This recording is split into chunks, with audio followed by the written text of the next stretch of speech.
Average സ്റ്റുഡൻറ്റിൻ്റെ മനസ്സിൽ കണ്ടുകൊണ്ട് മാത്രമാണ് ഞാൻ ഈ ഒരു കാര്യം പറയുന്നത്. ഞാനൊരു ടോപ്പറൊന്നും അല്ലെങ്കിൽ 8 to 10th വരെ എങ്ങനെ പഠിക്കണം, എന്തൊക്കെ ഇഷ്ടപ്പെടുന്ന ആൾക്കാരാണ് സയൻസ്, കൊമേഴ്സ്, ഹ്യൂമാനിറ്റീസ് എടുക്കേണ്ടത് വെച്ചാൽ ഇവിടെ 10th പഠിക്കുന്നത് നമ്മൾ ഫിസിക്സ്, കെമിസ്ട്രി, ബയോളജി. വെറുതെ വീട്ടിൽ കൂട്ടാൻ നിൽക്കണ്ട. 10th കഴിഞ്ഞിട്ട് നമ്മൾ ഏതെടുക്കണം എങ്ങനെ പഠിക്കണം. Hello, it's me Arya. അപ്പോൾ വെൽക്കം ബാക്ക് ടു ആര്യ നമ. നമ്മൾ ഇന്ന് ചെയ്യാൻ പോകുന്നത് ഒരു സ്റ്റഡി വ്ളോഗാണ് കേട്ടോ. ആക്ച്വലി ഞാനിപ്പം ഡിഗ്രി ഫൈനൽ ഇയർ സ്റ്റുഡൻ്റ് ആണ്, ഇംഗ്ലീഷ് ലിറ്ററേച്ചറാണ്. ഞാനൊരു ടോപ്പറൊന്നും അല്ലെങ്കിലും ഒരു ആവറേജ് സ്റ്റുഡൻസ് ആണ് കേട്ടോ. അപ്പം എല്ലാവർക്കും വേണ്ട കാര്യങ്ങൾ ഞാൻ ഇതുവരെ പഠിച്ചതിൽ വെച്ചിട്ട് നമ്മൾ 8 to 10th വരെ എങ്ങനെ പഠിക്കണം, അതേപോലെ തന്നെ +1 +2 ഞാൻ സയൻസ് സ്ട്രീം ആയിരുന്നു. ദെൻ ഏത് സ്ട്രീം ആയാലും നമ്മൾ എങ്ങനെയൊക്കെ പഠിക്കണം, എന്തൊക്കെ ഇഷ്ടപ്പെടുന്ന ആൾക്കാരാണ് സയൻസ്, കൊമേഴ്സ് ഓർ ഹ്യൂമാനിറ്റീസ് എടുക്കേണ്ടത്. അപ്പോൾ എനിക്ക് ഇതിനെ പറ്റിയുള്ള വിവരങ്ങളൊക്കെ മെജോറിറ്റി കാര്യങ്ങളും ഞാൻ ഈ ഒരു വീഡിയോയിൽ ഇൻക്ലൂഡ് ചെയ്യാൻ ശ്രമിക്കാം. അതേപോലെ തന്നെ എങ്ങനെ പഠിക്കണം. ഞാനൊരു ഫുൾ ഇരുന്ന് പഠിക്കുന്ന ഒരാളല്ല. അതേപോലെ തന്നെ ഇപ്പം 6 months ആണല്ലോ നമുക്കൊരു സെം വരുന്നത്. അപ്പം ഈ ഫസ്റ്റ് തൊട്ട് ലാസ്റ്റ് വരെ പഠിച്ചു വരുന്നത്, ഡെയിലി പഠിച്ചു വരുന്നത്, അങ്ങനത്തെ ഒരു സ്റ്റുഡൻ്റ് ഒന്നുമല്ല. ഞാൻ കുറച്ച് മെസ്സി ആയിട്ടുള്ള ഒരാളാണ് കേട്ടോ. ഞാൻ എന്നിട്ടും എങ്ങനെയാണ് എൻ്റെ രീതിയിൽ എനിക്ക് പറ്റുന്ന എൻ്റെ മാക്സിമം മാർക്ക് സ്കോർ ചെയ്യുന്നത് എന്നുള്ള കാര്യങ്ങളൊക്കെ ഞാൻ ഈ ഒരു വീഡിയോയിൽ ഡിസ്കസ് ചെയ്യുന്നുണ്ട്, നിങ്ങൾക്ക് പറഞ്ഞു തരുന്നുണ്ട്. അപ്പം നമുക്ക് നേരെ നമ്മുടെ വീഡിയോയിലേക്ക് കിടക്കാം. അപ്പോൾ നമുക്ക് ആദ്യം നേരെ വലത്തുനിന്ന് ചെറുതിലോട്ട് കിടക്കാം. ഞാനിപ്പോൾ ഡിഗ്രി സ്റ്റുഡൻസ് ആണല്ലോ. അപ്പോൾ ഡിഗ്രി സ്റ്റുഡൻസിന് വേണ്ടിയിട്ട് നമുക്ക് ഫസ്റ്റ് തന്നെ പറയുകയാണ്, ഞാൻ ഈ ഒരു പേപ്പർ എക്സാമ്പിൾ എടുത്തുകൊണ്ടാണ് ഞാനിത് പറയാൻ പോകുന്നത് കേട്ടോ.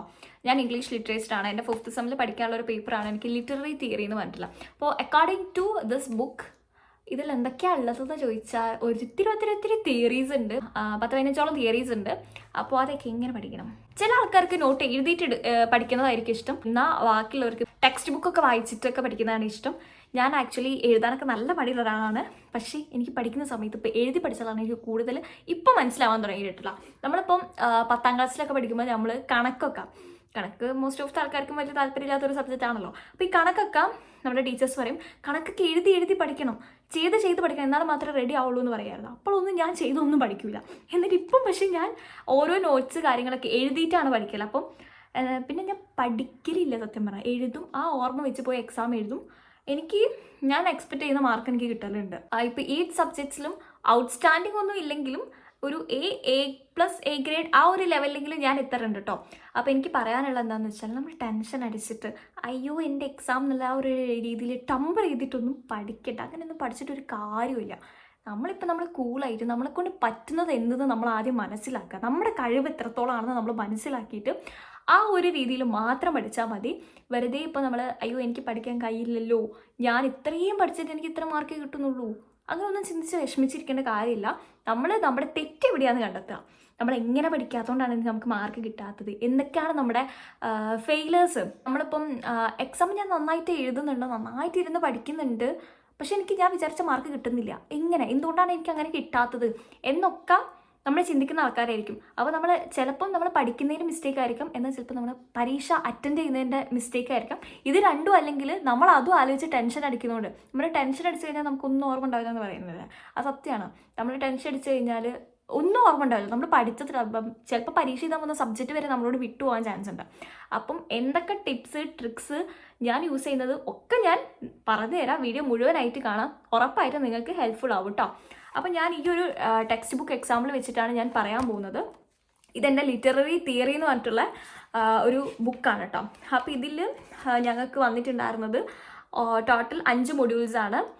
ഓരോ തിയറികളാണ്. പഠിക്കാൻ വലിയ ഇൻട്രസ്റ്റ് ഉള്ള ഭാഗമൊന്നുമല്ല, നല്ല ബോറിംഗ് ആയിട്ടുള്ള ഭാഗമാണ്, ഒരിക്കലും ഇൻട്രസ്റ്റ് ആയിട്ടുള്ള ഭാഗമല്ല. അപ്പോൾ ഇതൊക്കെ ഞാൻ എങ്ങനെ പഠിച്ചെന്ന് വെച്ചാൽ, നമ്മൾ പരീക്ഷേൻ്റെ തലേന്ന് ഇങ്ങനത്തെ ഒക്കെ പേപ്പർ എടുത്ത് നോക്കുക കഴിഞ്ഞാൽ നമ്മൾ കിളി പോകുന്ന അവസ്ഥയാണ്. ഇതെന്നല്ല, ഏത് പേപ്പർ ആയാലും, ഈവൻ നമ്മൾ 8 to 12th വരെ ആണെങ്കിൽ ഇപ്പോൾ maths paper, physics paper, chemistry paper, even ഏതോ ആയിക്കോട്ടെ, നമുക്ക് കിളി പോകുന്ന അവസ്ഥയാണ് പരീക്ഷേൻ്റെ തലേന്നൊക്കെ എടുത്ത് നോക്കാൻ നിന്നാൽ. അപ്പം ഞാൻ പറഞ്ഞു വന്നത് എന്താണെന്ന് വെച്ചാൽ, ആദ്യമായിട്ട് പരീക്ഷേൻ്റെ തലേന്ന് പോയിട്ട് ബുക്ക് തുറക്കാനും പാടില്ല. എന്നാലിപ്പം നമ്മളിപ്പോൾ സെമ്മ് തുടങ്ങുമ്പം അല്ലെങ്കിൽ ഇപ്പോൾ ഫസ്റ്റ് ഡേ തൊട്ടിട്ട് ഡെയിലി ഇരുന്ന് പഠിക്കാൻ നമ്മളായാലും മടിയന്മാരാണ്. അങ്ങനെ പഠിക്കുന്നതിൻ്റെ പഠിച്ചോട്ടെ, ഞാനൊന്നും പറയുന്നില്ല. പക്ഷേ ഇതിൻ്റെ രണ്ടിൻ്റെയും ഇടയിൽ നിൽക്കുന്നവരോടാണ് എനിക്ക് കാര്യം പറയാനുള്ളത്. നമ്മൾ എങ്ങനെ പഠിക്കണം എന്ന് വെച്ചാൽ, നമ്മുടെ ടൈം ടേബിൾ വന്നതിന് ശേഷം, ഇപ്പം സെമ്മ് വെച്ചിട്ട് ഞാൻ കമ്പയർ ചെയ്ത് പറയുകയാണെങ്കിൽ, നമ്മുടെ ടൈം ടേബിൾ വന്നതിന് ശേഷം, ഇതിപ്പോൾ ഞാൻ ജനുവരി മാസത്തിലാണെന്ന് വിചാരിക്കാം. അപ്പോൾ നമ്മുടെ ഒരു സെമ്മിൻ്റെ എക്സാം മാർച്ചിൽ ടൈം ടേബിൾ വന്നെന്ന് വിചാരിക്കാം. മാർച്ച് മാസത്തേക്ക് ടൈം ടേബിൾ വന്നെന്ന് വിചാരിക്കാം. എന്നാലും നമുക്ക് വേണമെങ്കിൽ ഫെബ്രുവരി റിലാക്സിങ് മന്തായിട്ട് എടുക്കാം. എന്നിട്ട് നമ്മൾ മാർച്ച് 1 തുടങ്ങാം. മാർച്ച് ലാസ്റ്റാണ് എക്സാം എങ്കിൽ മാത്രം കേട്ടോ. മാർച്ച് 1 നമ്മൾ പഠിക്കാൻ തുടങ്ങാം. അതായത് ഓരോ സബ്ജക്ട്സും നമ്മൾ അതിനോടുള്ള ഒരു അപ്രോച്ച് നമ്മൾ മനസ്സിലാക്കി വെക്കുക. അതായത് ഇപ്പം ഈ ഒരു പേപ്പറിനെ ഞാൻ പറഞ്ഞു തിയറി, കുറേ തിയറിയാണ്, എനിക്കത് ഇൻട്രസ്റ്റ് ഇല്ല.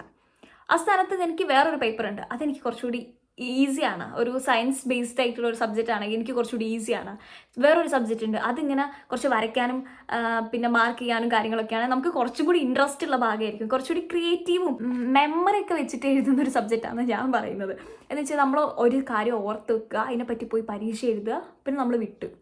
നമുക്ക് ഭാവിയിലേക്ക് പ്രത്യേകിച്ച് വേറെ യൂസ്ഫുൾ ഒന്നുമില്ല ഇതൊക്കെ വെച്ചിട്ട് നമ്മൾ വിട്ട്. അതാണ് നമ്മളിപ്പോൾ ഇപ്പോഴത്തെ ഒരു സിലബസിൽ നമ്മൾ മൂവ് ഓൺ ചെയ്തുകൊണ്ടിരിക്കുന്നത്. പക്ഷെ ഞാൻ പറയുന്നു, നമ്മൾ എങ്ങനത്തെ സബ്ജക്റ്റാണ് പഠിക്കുന്നതെന്ന് നമ്മളൊരു ഐഡിയ ഉണ്ടാക്കി വെക്കുക. എന്നിട്ട് ഒരാഴ്ച 1 വീക്ക് ഒരു സബ്ജക്റ്റിന് നമ്മൾ കൊടുക്കുക. ഏറ്റവും കുറഞ്ഞത് 1 വീക്ക് കേട്ടോ. അത് ഓരോരുത്തരുടെ സമയത്തിനനുസരിച്ച്. അതായത് എനിക്കിപ്പം രാവിലെ തൊട്ട് രാത്രി വരെ പഠിക്കുന്നതാണ് ഇഷ്ടമെങ്കിൽ, അതായത് രാവിലെ തൊട്ട് വൈകുന്നേരം വരെ പഠിക്കുന്ന ഇഷ്ടമെങ്കിൽ ഞാൻ ആ കംപ്ലീറ്റ് ടൈം ഞാൻ അതിന് വേണ്ടിയിട്ട് ചിലവഴിക്കുക. ഓരോ ദിവസം നമ്മൾ കാൽക്കുലേറ്റ് ചെയ്യുക. അതായത് ഇപ്പോൾ ഈ ഒരു ടെക്സ്റ്റിൽ എനിക്ക് 50 പാഠം ഉണ്ടെന്ന് വിചാരിക്കും. അതായത് ഇപ്പോൾ ഒരു 5 മൊഡ്യൂളായിട്ട് 50 പാഠം ഉണ്ടെന്ന് വിചാരിക്കും. 50 ഒന്നും ഉണ്ടാവില്ല കേട്ടോ, വളരെ കൂട്ടി പറഞ്ഞതാണ് ഞാൻ. അപ്പോൾ നമ്മളിങ്ങനെ ഓരോ ദിവസം ഈ 10 പാഠം ഒരു ദിവസം, അപ്പം 1 മണിക്കൂർ അല്ലെങ്കിൽ 2 hours 1 or 2 hours ഒരു ചാപ്റ്ററിന് വെച്ച് കാൽക്കുലേറ്റ് ചെയ്തിട്ട് നമ്മളൊരു ടൈം ടേബിൾ ഉണ്ടാക്കണം. ടൈം ടേബിൾ എഴുതിയൊന്നും ഉണ്ടാക്കട്ടെ, നമ്മൾ മനസ്സിൽ വിചാരിച്ചാൽ മതി. എന്നിട്ട് നമ്മൾ മാക്സിമം അപ്പോൾ 10 ചാപ്റ്റർ ഒരു ദിവസമാണെങ്കിൽ നമ്മൾ മാക്സിമം 10 ചാപ്റ്റർ ഒരു ദിവസം നമ്മൾ പഠിക്കാൻ ശ്രമിക്കുക. ഇനി അഥവാ പഠിക്കാൻ പറ്റിയിട്ടില്ലെങ്കിൽ അതിന് ടെൻഷൻ അടിച്ചിരിക്കരുത്, പിറ്റേന്നത് കവർ ചെയ്ത് പോവുക. അല്ലാണ്ട് അയ്യോ ഇന്നലത്തെ 10 5 അവിടെ ബാക്കിയുണ്ടല്ലോ, അപ്പം ഇന്ന് ഞാൻ എന്ത് ചെയ്യും, അങ്ങനെ എന്ത് ചെയ്യുന്ന ആലോചിച്ച് രാവിലെ തൊട്ട് വൈകുന്നേരം വരെ ഇരുന്ന് കഴിഞ്ഞാൽ ഇന്നും നമുക്കൊന്നും ചെയ്യാൻ പറ്റില്ല. പക്ഷേ ഞാൻ പറയുന്ന ഈ ഒരു 1 വീക്ക് എന്ന് പറയുന്നത് നമ്മൾ മാക്സിമം യൂട്ടിലൈസ് ചെയ്യുക. അതേപോലെ തന്നെ ഒരു ടൈം ടേബിൾ ഉണ്ടാക്കി നോട്ടൊന്നും ചെയ്ത് വെച്ചിട്ടില്ലെങ്കിലും നമ്മളെ മനസ്സിലൊരു ടൈം ടേബിൾ ഉണ്ടാക്കിയിട്ട് അതിനനുസരിച്ച് മൂവ് ഓൺ ചെയ്യാം. എന്നിട്ട് നമ്മളിങ്ങനെ ഒരു മാസത്തിൽ ഒരാഴ്ച ഇന്നൊരു സബ്ജക്റ്റ്, അടുത്ത ആഴ്ച ഈ ഒരു സബ്ജക്റ്റ്, അടുത്ത ആഴ്ച ഈ ഒരു സബ്ജക്റ്റ്, അങ്ങനെ നമ്മൾ ഓരോ വീക്ക് ഒരു സബ്ജക്റ്റിന് വേണ്ടിയിട്ട് ചിലവഴിച്ച് കഴിഞ്ഞാൽ നമുക്ക് അവസാനം ഉണ്ടാകുന്ന ആ ഒരു ടമ്പർ കുറയ്ക്കാൻ നല്ല ഹെൽപ്ഫുൾ ആവും കേട്ടോ. അതിൻ്റെ ഒരു ടിപ്പാണ്, ഞാൻ യൂസ് ചെയ്യുന്നൊരു ടിപ്പാണ്. എന്നിട്ട് നമ്മൾ പിന്നെ റിവൈസ് ചെയ്യാൻ മസ്റ്റായിട്ട് ടൈം കണ്ടുവെക്കണം. കണ്ടുവെക്കണം എന്ന് പറയാൻ കാരണം എന്താണെന്ന് വെച്ചാൽ, നമ്മളിപ്പോൾ ഒരു സബ്ജക്റ്റ് രാവിലെ തൊട്ട് ഒരു മാസം മുമ്പേ പഠിച്ചു വെച്ച് കഴിഞ്ഞാൽ നമ്മൾ പരീക്ഷേൻ്റെ ഒരു ടമ്പറും അതേപോലെ തന്നെ ഒരു ടെൻഷനൊക്കെ അടിച്ചു കഴിഞ്ഞാൽ നമ്മളത് തുറന്നു പോയി കഴിഞ്ഞാൽ നമ്മൾ ഓൾറെഡി പഠിച്ച ഭാഗമാണെങ്കിൽ തന്നെ നമുക്കത് ഓർമ്മ വരണമെന്നില്ല.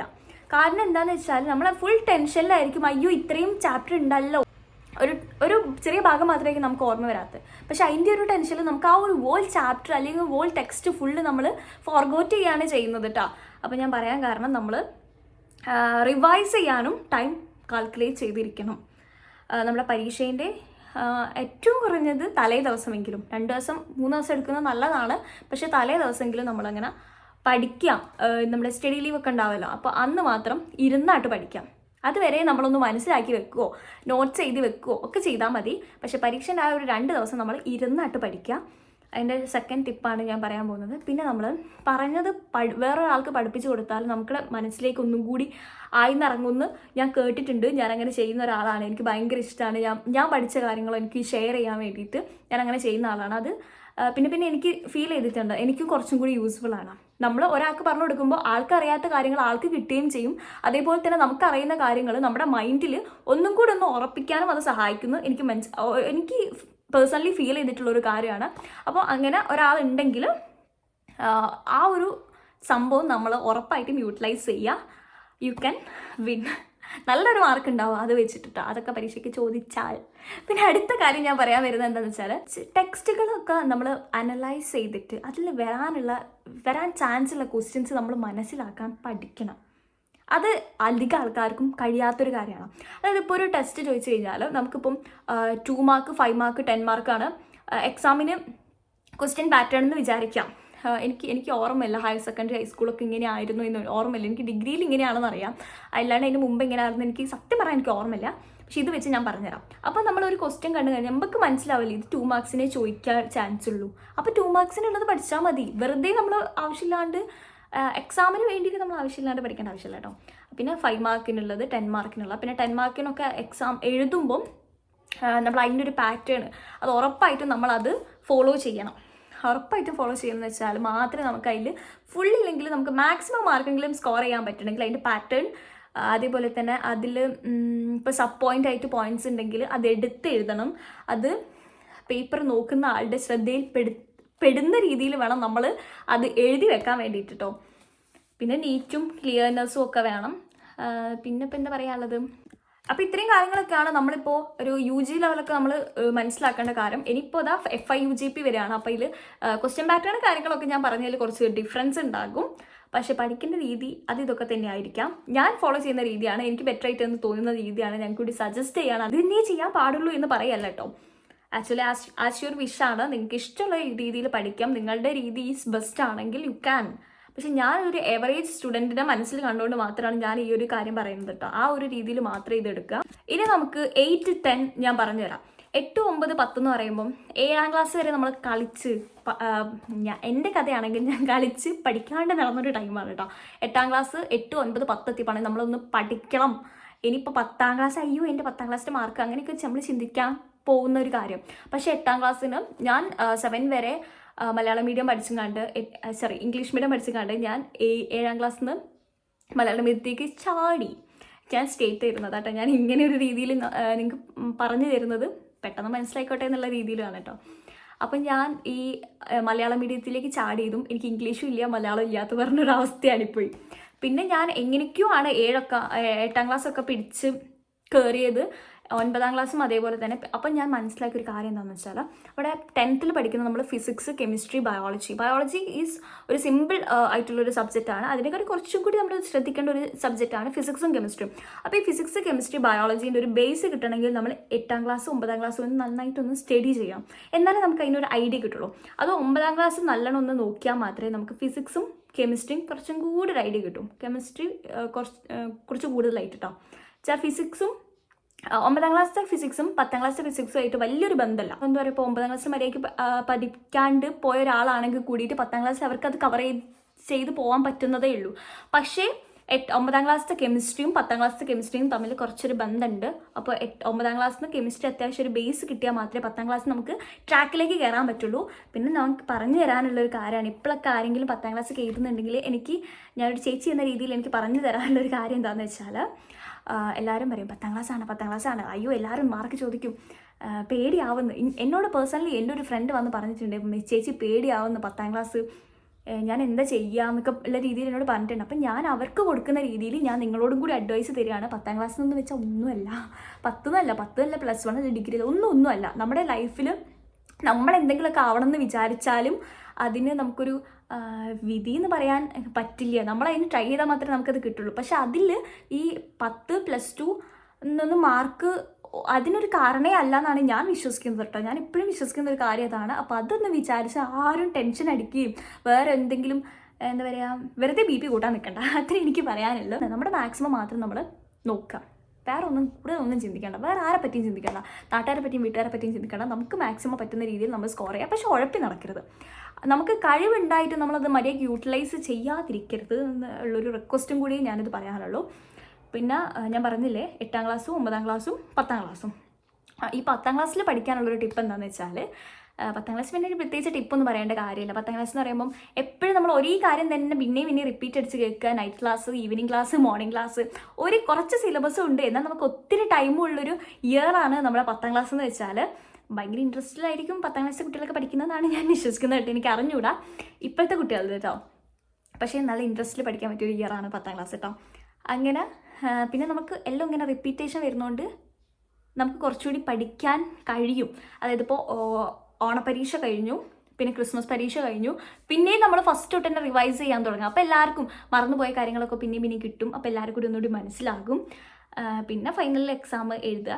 അതിൻ്റെ ഒരു ടെൻഷന്, റിസൾട്ട് വരുമ്പോൾ ഉണ്ടാകുന്ന ഒരു ടെൻഷനും കാര്യങ്ങളൊക്കെ ഉണ്ടാകുമെങ്കിൽ കൂടിയിട്ട് പക്ഷേ കുറച്ചുകൂടി സിമ്പിളും നമുക്ക് ഒത്തിരി ടൈമൊക്കെ കിട്ടുന്ന നല്ലൊരു ഇയർ ആയിരിക്കും നമ്മുടെ 10ാം ക്ലാസ് എന്ന് വെച്ചാൽ. അപ്പോൾ അങ്ങനെ ആവട്ടെ, എല്ലാവർക്കും നല്ല വിജയാശംസകൾ ഉണ്ടാവട്ടെ എന്ന് പ്രാർത്ഥിക്കുകയാണ്, എല്ലാവരും വിഷ് ചെയ്യാണ്. പിന്നെ നമുക്ക് നേരെ +2ലേക്ക് കിടക്കാം. 10th കഴിഞ്ഞിട്ട് നമ്മൾ ഏതെടുക്കണമെന്ന് എല്ലാവരും ചിന്തിച്ചുകൊണ്ടിരിക്കുന്ന ഒരു കാര്യമാണ് കേട്ടോ. 10th കഴിഞ്ഞിട്ട് 3 ഓപ്ഷനാണ് നമുക്ക് സ്റ്റേറ്റിലുള്ളത്. VHSC വേറെ ഉണ്ട്, പക്ഷെ എന്നാലും നമ്മുടെ സയൻസ്, ഹ്യൂമാനിറ്റീസ് ആൻഡ് കൊമേഴ്സ് ഞാൻ പ്രിഫർ ചെയ്യുക. നമ്മുടെ കെമിസ്ട്രി, ഫിസിക്സ് ഒക്കെ താങ്ങാൻ പറ്റുന്ന ഒരാളാണെങ്കിൽ മാത്രം സയൻസ് എടുത്താൽ മതി. മെൻ്റലി സ്വന്തം ഇഷ്ടപ്രകാരം മാത്രം സയൻസ് എടുക്കാം. കൊമേഴ്സിൻ്റെ ഞാൻ സയൻസ് എടുത്ത ഒരാളാണ്, അപ്പോൾ കൊമേഴ്സിന് എനിക്ക് വലിയൊരു ഐഡിയ ഇല്ല. ഹ്യൂമാനിറ്റീസിൻ്റെത് കുറച്ചുകൂടി നമ്മൾ സോഷ്യൽ ഇഷ്ടമുള്ള ആൾ, സോഷ്യൽ സയൻസ് ഹിസ്റ്ററി ഒക്കെ പഠിക്കാൻ ഇഷ്ടമുള്ള ആൾ, ചില ആൾക്കാർക്ക് അങ്ങനത്തെ ഒരു പ്രത്യേക കഴിവുണ്ടാവുക, ഹിസ്റ്ററി ഒക്കെ പഠിക്കാനുള്ള. അങ്ങനത്തെ ആൾക്കാർ ഹിസ്റ്ററി എടുക്കാം. പിന്നെ കൊമേഴ്സിൻ്റെത് നമ്മൾ പറയാം കണക്ക്, അക്കൗണ്ടൻസി ഒക്കെ ഉണ്ടല്ലേ. ഇനി അങ്ങനത്തെ താല്പര്യമുള്ള ആൾക്കാരാണെങ്കിൽ അക്കൗണ്ടൻസി എടുക്കുക. നമ്മുടെ ചുറ്റുള്ള ആൾക്കാരുടെ ഫോഴ്സിൽ ഒരിക്കലും നമ്മളൊരു കോഴ്സ് എടുക്കരുത്. ഞാൻ സയൻസ് എൻ്റെ ചുറ്റുള്ള ആൾക്കാരുടെ ഫോഴ്സിൽ എടുത്ത ഒരാളാണ്. ചുറ്റുള്ള ആൾക്കാരുടെ ഫോഴ്സ് എന്ന് വെച്ചാൽ ഞാൻ ഹ്യൂമാനിറ്റീസ് എടുക്കാനായിരുന്നു പ്ലാൻ ചെയ്തിട്ടുണ്ടായിരുന്നത്. പക്ഷേ എല്ലാവരും പറഞ്ഞു 10th നല്ല മാർക്ക് ഉണ്ടല്ലോ, സയൻസ് എടുക്കുക. അപ്പം ഞാൻ വിചാരിച്ചു സയൻസിൽ എന്താ ഉള്ളത് എന്നുള്ള രീതിയിൽ ഞാൻ പോയി എടുത്തു. പക്ഷേ എനിക്ക് എൻ്റെ മാക്സിമം സയൻസിൽ കാണിക്കാൻ പറ്റിയിട്ടുണ്ട്. എനിക്ക് തോന്നുന്നു 88% മാർക്ക് എനിക്ക് ഉണ്ടായിരുന്നുള്ളൂ. പക്ഷെ ഞാനിങ്ങനെ വിചാരിക്കുകയാണ്, ഇനി എനിവേ ഞാൻ ചിലപ്പോൾ ഹ്യൂമാനിറ്റീസ് ഒക്കെ എടുക്കുകയാണെങ്കിൽ എനിക്ക് കുറച്ചുകൂടി മാർക്ക് സ്കോർ ചെയ്യാൻ പറ്റുമായിരുന്നു എന്ന് വിചാരിച്ച് ഞാൻ റിഗ്രറ്റ് അടിച്ചിട്ടുണ്ടായിരുന്നു ആഫ്റ്റർ സയൻസ്. പക്ഷേ എനിവേ ഞാൻ എടുത്തുപോയി, പരീക്ഷയ്ക്ക് എഴുതി കഴിഞ്ഞു. പിന്നെയാണ് ഞാൻ ചിന്തിച്ചത്, അതുകൊണ്ട് വലിയ കാര്യമില്ല. അപ്പോൾ ഞാൻ പറയാനുള്ള കാരണം, നിങ്ങൾക്ക് ഇഷ്ടമുണ്ടെങ്കിൽ മാത്രം ഇഷ്ടമുള്ള സബ്ജക്റ്റ് എടുക്കുക. ചുറ്റുള്ള ആൾക്കാരുടെ ഫോഴ്സിൽ നമ്മൾ ഒരു സബ്ജക്റ്റും എടുക്കാതിരിക്കുക. അതും ഒരു ലക്ഷ്യമുള്ള ആൾക്കാരാണെങ്കിൽ. ഞാനിപ്പോൾ ഡിഗ്രി ഫൈനൽ ഇയറാണ്, എനിക്ക് പ്രത്യേകിച്ച് ഒരു ലക്ഷ്യമില്ല. ഞാൻ വിചാരിക്കുന്നത് കഴിഞ്ഞിട്ട് എന്തെങ്കിലും എടുക്കാം.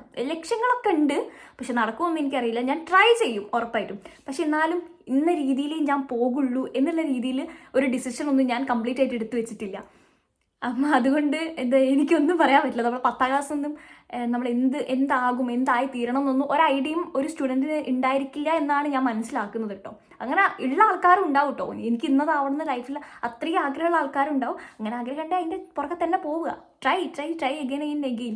ചിലപ്പോൾ ഫെയിൽ ആകും, ചിലപ്പോൾ നമ്മൾ പിടിച്ചിട്ട് എത്തിയില്ല എന്ന് വരും. പക്ഷേ ഉറപ്പായിട്ട് എത്തും. നമ്മൾ ട്രൈ ചെയ്താൽ കിട്ടാത്തൊരു കാര്യമില്ല. പക്ഷേ നമുക്ക് കൃത്യമായിട്ടൊരു വിഷൻ ഉണ്ടായിരിക്കണം കേട്ടോ. അപ്പോൾ ഇപ്പോൾ ഒരു 10th ഒരു നഴ്സിങ്ങിന് പോകണം, ഡോക്ടർ ആവണം, അല്ലെങ്കിൽ എഞ്ചിനീയർ ആവണം, അത്രയും ആഗ്രഹമുള്ള ആളാണെങ്കിൽ ടു ഡു വിത്ത് സയൻസ്, അത്രയും എനിക്ക് പറയാനുള്ളൂ. ആ സ്ഥാനത്ത് നമ്മളെന്താ പറയുക, എന്തോ ഒരു ഐഡിയ ഇല്ല, വീട്ടുകാരെ നിർബന്ധിക്കുന്നത് സയൻസ് എടുക്കാൻ എന്നെക്കൊണ്ട് കഴിയുമെന്ന് എനിക്ക് തോന്നുന്നില്ല എന്നാണെങ്കിൽ വെറുതെ എന്തിനാണ്, കഴിയുന്ന പണിക്ക് പോവുക, അത്രേ എനിക്ക് പറയാനുള്ളൂ. അതും എനിവേ സയൻസ് എടുത്തു പോയി എന്ന് വരിക, ടെൻഷൻ അടിച്ചിട്ട് കാര്യമില്ല. എന്താണെന്ന് വെച്ചാൽ സയൻസിലൊക്കെ അപ്പം എനിക്ക് ഫീൽ ചെയ്തിട്ടൊരു കാര്യം, എന്നെ സംബന്ധിച്ചിടത്തോളം കേട്ടോ, ഫിസിക്സും കെമിസ്ട്രിയും ബയോളജി ആണല്ലോ മെയിനായിട്ട് സബ്ജക്ട്സ് വരുന്നത്. അഡീഷണൽ ആയിട്ടുള്ള ഇംഗ്ലീഷ്, ഇപ്പോൾ മലയാളം അല്ലെങ്കിൽ സംസ്കൃതം അങ്ങനെ ആയിട്ടുള്ള സബ്ജക്റ്റ് ഒഴിവാക്കുകയാണെങ്കിൽ നമ്മൾ മെയിനായിട്ട് ഫിസിക്സ്, കെമിസ്ട്രി, ബയോളജി ആണെങ്കിൽ ബയോളജി വലിയ കാര്യമില്ല, കംപ്ലീറ്റ് ഇങ്ങനെ തിയറിയാണ്. +1 +2 നമുക്ക് പഠിച്ചു പോകാൻ ഉള്ളതൊക്കെ ബയോളജിയിലുള്ളൂ. പക്ഷേ ഫിസിക്സും കെമിസ്ട്രിയും കുറച്ചൊരു ടഫാണ്. മാത്സ് നമ്മൾ മറന്നു വരുന്നില്ല, മാത്സ് ഉണ്ടല്ലേ. മാത്സിലും +1 വലിയ കുഴപ്പമില്ല, +2 കുറച്ചുകൂടിയാണ് ഇൻറ്റഗ്രേഷൻ കാര്യങ്ങളൊക്കെ വരുന്നത്. അതൊക്കെ നമ്മൾ എഴുതി തന്നെ പഠിക്കണം, അല്ലാണ്ട് വേറെ ഒന്നും ചെയ്തിട്ട് കാര്യമില്ല. നമുക്ക് മനസ്സിലാക്കി വെക്കാനൊന്നും പറ്റൂല. എഴുതുക, ക്വസ്റ്റ്യൻസ് ഇങ്ങനെ ചെയ്തുകൊണ്ടിരിക്കുക, അതിൽ ഏതെങ്കിലും ചാൻസ് ഉള്ള ക്വസ്റ്റ്യൻ വന്നാൽ രക്ഷപ്പെട്ടു. അത്രയും ഞാൻ പറയുന്നുള്ളൂ മാത്സിൻ്റെ കാര്യത്തിലൊക്കെ കേട്ടോ. ഇത് വെച്ചാൽ ഞാനൊരു മാത്സ് ലവറേ അല്ല, അതുകൊണ്ടാണ് ഞാൻ ഇങ്ങനെ പറയാൻ കാരണം. പിന്നെ ഫിസിക്സിൻ്റെയും കെമിസ്ട്രീൻ്റെ കാര്യം എന്താണെന്ന് വെച്ചാൽ, ഫിസിക്സ് ഒക്കെ +1 വലിയ സീനില്ല. +2 ആകുമ്പം കുറച്ചുകൂടി ഡെറിവേഷൻസ് കൂടുതൽ വരുന്നുണ്ട്. മറ്റേ ലോ ഒക്കെ ഉണ്ടല്ലോ, നമ്മളെ മിറർ ലോയോ അങ്ങനെ എന്തൊക്കെയോ ലോസ് കാര്യങ്ങളൊക്കെ നമ്മൾ +2 വരുന്നുണ്ട്. അതൊക്കെ കുറച്ചൊരു കോംപ്ലിക്കേറ്റഡ്. നമ്മൾ നല്ലോണം ചിന്തിച്ച് നമുക്ക് അതിൻ്റെ ഓരോ പോയിന്റൊക്കെ മനസ്സിലാക്കിയാൽ മാത്രം എക്സാമിന് അറ്റൻഡ് ചെയ്യാൻ പറ്റുന്നതാണ്. പക്ഷേ ഡയറക്റ്റ് ക്വസ്റ്റ്യൻസ് ആയിരിക്കും എക്സാമിനൊക്കെ വരും കേട്ടോ. അതുകൊണ്ട് വലിയ കുഴപ്പമൊന്നുമില്ല. +2 കെമിസ്ട്രിയിലാണല്ലോ, ഓർഗാനിക് കെമിസ്ട്രി ഒക്കെ. അതൊക്കെ ഒരു ഇൻട്രസ്റ്റിൽ ഒരു എന്താ പറയുക, നമ്മളിപ്പോൾ 1ാം ക്ലാസ്സിലൊരു കുട്ടി എണ്ണം നമ്പറൊക്കെ പഠിക്കുന്ന രീതിയിൽ പഠിക്കേണ്ട, ഒരു ഇഷ്ടത്തോടെ കൂടെ പഠിക്കേണ്ട ഒരു കാര്യമാണ് ഓർഗാനിക് കെമിസ്ട്രി ഒക്കെ. അപ്പോൾ ആ ഒരു രീതിയിൽ എടുക്കുകയാണെങ്കിൽ, ഞാൻ അങ്ങനെ ഇഷ്ടപ്പെട്ടിട്ടൊന്നും ഉണ്ടായിരുന്നില്ല കേട്ടോ. പക്ഷേ നിങ്ങളോട് ഞാൻ പറയുകയാണ്, ആ ഒരു രീതിയിൽ എടുക്കുകയാണെങ്കിൽ കെമിസ്ട്രി നിങ്ങൾക്കും ഈസി ആക്കാൻ സാധിക്കും. അപ്പോൾ ഇത്രയേ ഉള്ളൂ. ഈ നമ്മുടെ +1 +2നോടുള്ളൊരു നമ്മുടെ സയൻസ് സ്റ്റുഡൻറ്റിനോടുള്ള അപ്രോച്ചാണ് ഞാൻ കൂടുതലായിട്ട് എടുത്തിട്ടുള്ളത്. കൊമേഴ്സിനോട് ഹ്യൂമാനിറ്റീസ് എനിക്ക് വലിയൊരു ഐഡിയ ഇല്ലാത്തത് കൊണ്ട് കേട്ടോ. ഇനിമേ കുറച്ചുകൂടി തിയറിറ്റിക്കലാണ് ഹ്യൂമാനിറ്റീസ് എന്നാണ് ഞാൻ വിശ്വസിക്കുന്നത്. പക്ഷേ എന്നാലും കണക്ക് കാര്യങ്ങളൊക്കെ കൊമേഴ്സിലുണ്ടെങ്കിൽ കൂടിയിട്ട് വലിയ ടഫല്ല എന്നാണ്. വലിയ ടഫ് എന്ന് വെച്ചാൽ കുറച്ച് നമ്മുടെ മാത്സിനൊക്കെ വെച്ച് നോക്കുമ്പോൾ വലിയ ടഫുള്ള മാത്സ് നല്ല കൊമേഴ്സിൽ നിന്നാണ് ഞാൻ വിശ്വസിക്കുന്നത് കേട്ടോ. പിന്നെ ഓരോരുത്തരുടെ വിഷൻ അനുസരിച്ച് യു ക്യാൻ ചൂസ് ഏത് സബ്ജക്ട്സ് വേണമെങ്കിലും.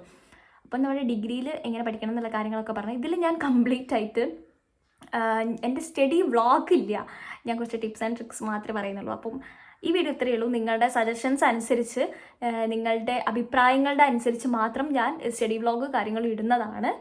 അപ്പം ഈ വീഡിയോ ഞാനിപ്പോൾ ഇവിടെ വൈൻഡപ്പ് ചെയ്യാണ്. നിങ്ങളുടെ ക്വസ്റ്റ്യൻസ് ഒക്കെ ഞാൻ ചോദിക്കാം. പഠിക്കുന്ന ആയിട്ട് ബന്ധപ്പെട്ട കാര്യങ്ങളൊക്കെ പറയാൻ എനിക്ക് ഭയങ്കര ഇഷ്ടമാണ്. ഞാൻ വലിയൊരു പഠിപ്പിക്കുന്നല്ലെങ്കിലും എനിക്ക് ഭയങ്കര ഇഷ്ടമാണ് അതിനെക്കുറിച്ച് പറഞ്ഞുതരാം. അപ്പോൾ നിങ്ങളുടെ സംശയങ്ങളൊക്കെ ഉണ്ടെങ്കിൽ ചോദിച്ചു വരിക. ഏത് സ്റ്റുഡൻസ് ആണെങ്കിലും കേട്ടോ, ഈവൻ 7ന് താഴോട്ടുള്ള 1ാം ക്ലാസ് മുതലുള്ള ഏത് സ്റ്റുഡൻസ് ആണെങ്കിലും പറഞ്ഞുതരാം. പിന്നെ CBSE ആണെങ്കിലും എനിക്ക് CBSE ആയിട്ട് വലിയൊരു ഐഡിയ ഇല്ല. ഞാൻ സ്റ്റേറ്റിൽ പഠിച്ച ഒരാളായതുകൊണ്ട് CBSE ആയിട്ട് എനിക്ക് തീരെ ഒരു ഐഡിയ ഇല്ല. അതിൽ ഞാൻ ക്ഷമ ചോദിക്കുന്നു. അപ്പോൾ ബാക്കിയുള്ളതൊക്കെ ആണെങ്കിൽ എന്നെ സംബന്ധിച്ചിടത്തോളം ട്രിക്സും ടിപ്സും എന്ത് സഹായം വേണമെങ്കിലും ഞാൻ ചെയ്തു തരാം. അപ്പോൾ നിങ്ങളുടെ അഭിപ്രായങ്ങളൊക്കെ പറയേണ്ട വീഡിയോ സംബന്ധിച്ചിട്ടുള്ള നിങ്ങൾക്ക് അറിയുന്ന കാര്യങ്ങൾ തന്നെയായിരിക്കും ഞാൻ മേ ബി ഷെയർ ചെയ്തിട്ടുള്ളത്. അപ്പോൾ എന്തായാലും നമ്മുടെ വീഡിയോ ഇത്ര വരെ കണ്ടവർക്ക് very very very very thanks. നമ്മൾ ഈ ഒരു ബുക്ക് വെച്ചിട്ട് ഞാൻ എക്സാമ്പിളായിട്ട് സ്റ്റഡി വ്ളോഗായിട്ട് തന്നെ ഞാൻ ചെയ്യുന്നുണ്ട് കേട്ടോ. അപ്പം നിങ്ങളുടെ അഭിപ്രായങ്ങൾ പറയാം. അപ്പോൾ ഈ ഒരു വീഡിയോ ഇത്രയേ ഉള്ളൂ. പുതിയ വീഡിയോ വീണ്ടും കാണുമായിരിക്കും. ബൈ. ഇഷ്ടപ്പെട്ടാൽ ലൈക്ക് ചെയ്യാനും സബ്സ്ക്രൈബ് ചെയ്യാനും മറക്കരുത് കേട്ടോ.